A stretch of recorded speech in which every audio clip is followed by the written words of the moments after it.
Well, this is awkward. You gonna do Adam's line? Hey, ladies. Yeah, I've never really been front and center with the camera. I'm Gabe, this is Seth, and this is Oliver. We're going to see Prometheus.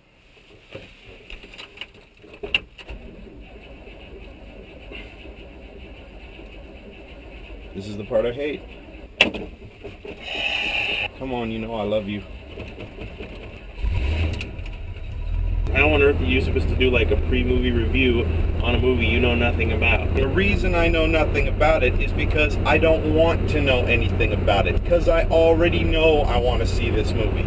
Ridley Scott returns to science fiction and I need a reason to be there? Yeah. Give me a break. Sci-fi from Ridley Scott is a given. That man between Alien and Blade Runner earned enough cred until the day he dies for me to check out any sci-fi he makes. Okay, so like that's basically it. That's all you really talk about is the fact that Ridley Scott directs it and you know who's in it. What else do I need? You got Guy Pearce, hands down my favorite underused actor working today. Michael Fassbender, rising star shooting up with the power of a rocket. I'm talking one of those crazy anti-Soviet rockets from pre-50s science fiction. He's the next big thing, man. He's the Brad Pitt of my son's generation. Right, I'm not going to make that claim about Fassbender, but I definitely do like Fassbender. The guy is awesome. On top of that, you got Numi, whatever her name is. How do you pronounce it? Is it Rapace? I have no idea. Those Scandinavian names are impossible. Anyway, I love her. She's the reason that I loved the Swedish girl with the dragon tattoo. She's the only reason to love the Swedish girl with the dragon tattoo. That girl makes the Swedish versions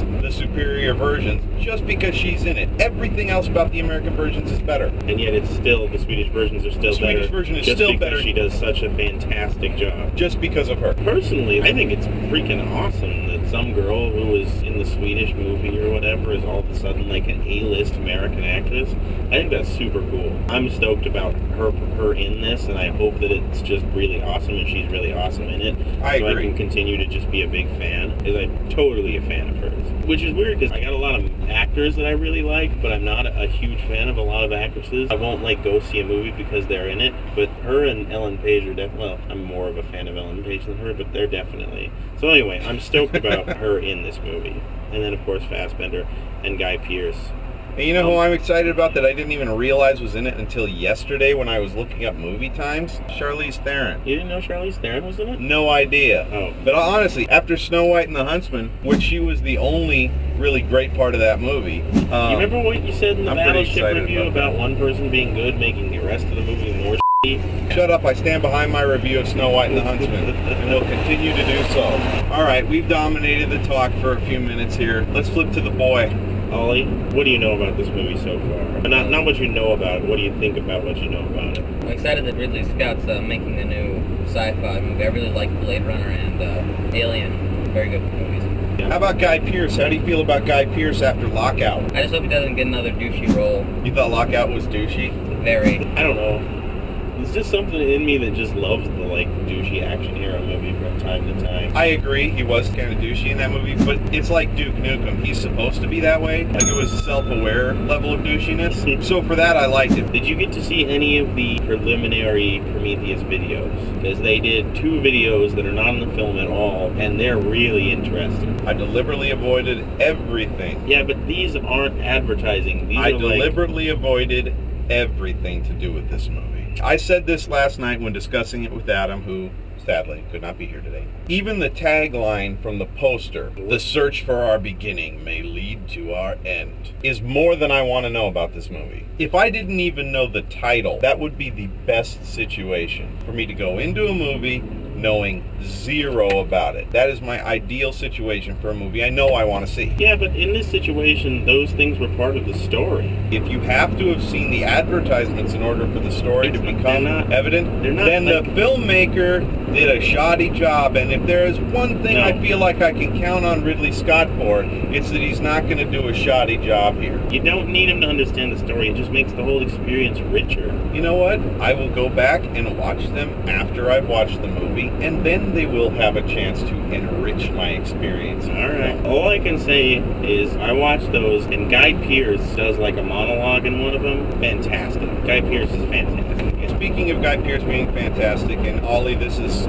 for you too. you. He seems to be more of a studious character, more of a scientific character in this story. Am I right in assuming that, do you think? Yeah, I would say that. Ollie, how do you feel about that? What do you think about seeing Guy Pearce in a drastically different role? I don't know, seeing a scientist with like huge muscles, like I think that's the essence. super hot body. No, that's exactly what he's doing. Ollie, could you just not say hot body when referring to Guy Pearce, please? No, that's the thing is, like, his image is very, very different. I don't want to say anything, but once we get on the other side of the movie, I'm sure we can really talk about Guy Pearce's contributions to this movie, because, like, all I saw was that little short film they put out before the movie. It looks like he is just spot on. Whatever they're doing it right. Or at least him and Ridley Scott seem to be working together really well. So the movie's called Prometheus, right? Isn't that like a Greek god or a Roman god? Or I don't know which one. But like, what was that god the god of? I specifically did not look this up because I didn't want to know. You don't know who Prometheus is? I don't. I don't, actually. Oh my god. Who Prometheus is does have some kind of precursor to the story, so I'm not going to say anything about Prometheus, but everybody who's watching probably knows what I'm talking about. Seth, remember, this is going to be mostly viewed in America, so I have a feeling you're dead wrong on that count. Everybody knows what Prometheus is, man. You guys don't, and it flabbergasts me. That's all I'm saying. Your gassed is flabbered? I'm flabbergasted. Yeah, I was never good at mythology, keeping the names straight and everything. I just never got it. Well, when I say it, you're going to be like, "Oh, right, of course." But we'll wait until after the movie, and then I'll make fun of you unmercifully for not knowing who Prometheus is. Okay, fair enough. I deserve that. Who else is in this movie? There's one person that I'm not super stoked about.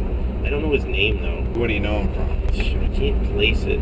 I feel like he was in like, I don't know, some crappy movie. Well, this is really helping the conversation. There's a guy you're not excited about. You don't know who he is. All right, okay, all right. Maybe. But you're not excited.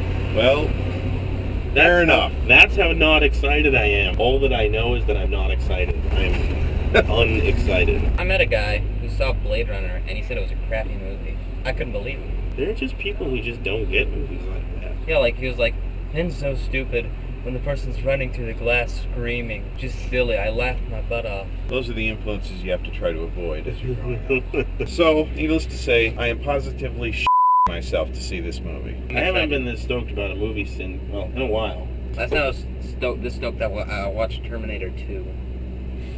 High praise. I can imagine being stoked about Terminator 2 after. Yeah, that would be awesome. That's high praise. Yeah, that's high praise right there. All right. All right.